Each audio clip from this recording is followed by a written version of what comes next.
Al-Fatihah.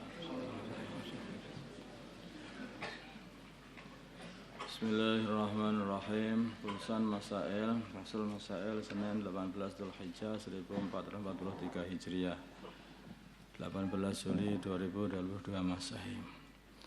1. Masalah membaca Al-Quran ketika haid.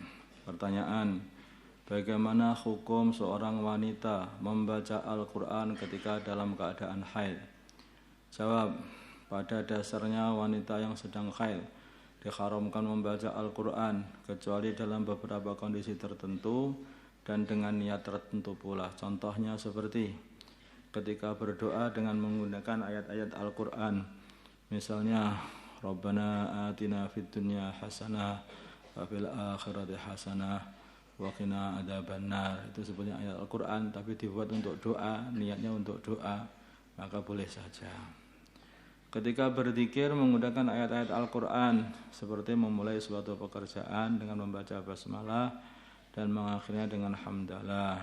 Karena bismillah itu juga bagian dari Al-Quran sebetulnya, tapi niatnya untuk memulai satu pekerjaan. Dan lagi ketika hendak naik kendaraan, umpamanya Subhanalladzi sakhkhara lana hadza wa ma kunna lahu muqrinin. Ini Al-Quran juga, tapi kan niatnya dibaca untuk berdoa atau berzikir. Ketika membaca Al-Quran dengan niat menjaga hafalan Al-Quran, baik wanita tersebut hafal sebagian atau keseluruhan Al-Quran, misalnya mengulang sabki dan mengulang mangzil, ini masih boleh, tapi kalau membaca sabaknya enggak boleh. Ketika membaca Al-Quran dengan niat taklim atau mengajarkannya, ada orang yang mengajarkan Al-Quran yang dia itu dalam kondisi haid, ini masih diperbolehkan.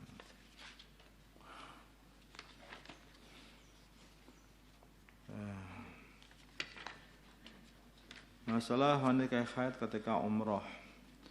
Ada seorang wanita berangkat umroh, ketika di atas pesawat ia niat ikhram. Dia niat ikhram sudah ketika di pesawat. Kemudian ketika sampai di Jeddah ia haid. Baru saja sampai di Jeddah ia haid, hingga pulang ke kampung halaman. Sebelum pulang, pembimbing jamaah umrah berkata, kamu cukup baca doa-doa ini, maka tidak ada lagi larangan-larangan ikhram bagi kamu. Kemudian wanita tersebut membaca doa-doa tersebut dan pulang ke tanah air. Pertanyaan: apakah ada pendapat mengenai hal tersebut, yaitu cukup dengan membaca doa-doa tertentu, maka tidak ada lagi larangan ketika ikhram? Jawabnya adalah tidak ada. Jika memang tidak ada, apa yang harus dilakukan oleh wanita tersebut? Jawabnya, wanita tersebut segera tahalul dengan cara menyembelih kambing.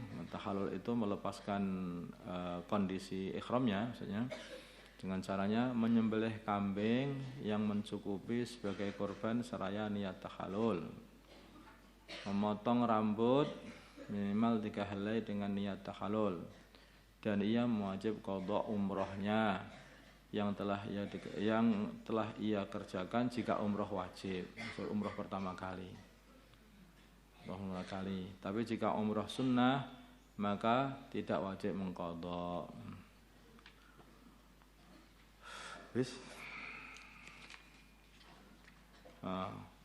Tolaknya orang yang marah. Ini banyak pertanyaan ini, masalah ini.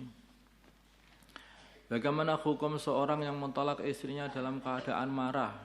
Ini banyak orang-orang itu yang mengatakan katanya enggak apa-apa kok sedang marah katanya. Jawab: tolaknya jatuh, maksudnya terjadi, sah menurut kesepakatan ulama, kecuali apabila kemarahannya sampai tingkatan menghilangkan akal, artinya edan. Jarang lah orang marah sampai edan kan. Sehingga ia tidak sadar apa yang ia ucapkan dan apa ia maksud. Nah, dia makanya urusan ini hati-hati ya. Namanya orang itu ya tidak lepas dari berantem, bermasalah dengan keluarga, dengan istri, tapi jangan sampai lafal tolak itu dibuat mainan. Bahkan kadang-kadang hanya tak deni saja biar takut. Itu enggak boleh dibuat mainan ini.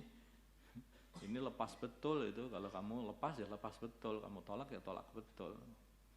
Tuh, ada yang bilang karena ini hanya untuk ngeden-ngedeni kok tolak. Itu enggak ngeden-ngedeni, ya tolak betul akhirnya. Lafal tolak. Atau kadang-kadang dalam kondisi marah terus mentolak. Ini juga marah seperti apapun loh. Orang itu ya tetap sebetulnya masih sadar aja. Kecuali orang gila, kalau orang gila marah itu kayaknya enggak sadar itu. Kamu tanya aja, kamu sadar enggak? Saya sadar kok. Oh, sadar ternyata.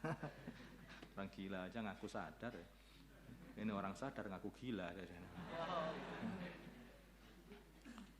Makanya alasan tidak sadar orang itu. Ada orang itu mentolak istrinya, itu alasannya katanya saya itu khilaf, saya itu marah khilaf.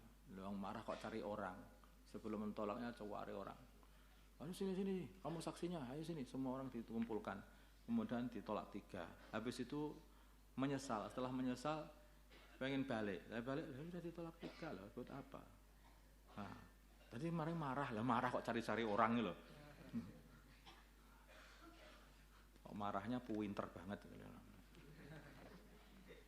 Jadi marah yang dimaksud yang mungkin dianggap itu tidak sah tolaknya itu marah yang sudah kehilangan akal sehingga dia itu sampai enggak sadar dia itu tadi aku mengucapkan apa tadi itu enggak, dia enggak tahu itu. Orang lain mungkin dengar tetapi dia sendiri sudah enggak dengar. Lah dalam kondisi seperti ini kelihatannya jarang orang yang ada seperti itu. Ya, intinya hati-hatinya pokoknya tolak itu dalam kondisi marah atau dalam enggak marah itu sama saja jatuh atau terjadi. Allahumma salli ala sayyidina Muhammad wa ala ali sayyidina Muhammad wa salli ala sayyidina Ibrahim wa ala ali sayyidina Ibrahim wa ala sayyidina Muhammad. Allahumma arham wa sayyidina Muhammad, Allahumma ighfir li sayyidina Muhammad, Allahumma aslih wa sayyidina Muhammad alifin qulubi wa sayyidina Muhammad. Allahumma ansur wa sayyidina Muhammad, Allahumma ansur sultanan nasira. Sallallahu ala sayyidina Muhammadin nabiyil ummi wa ala alihi wa sallam. Alhamdulillahi rabbil alamin.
الحمد لله الذي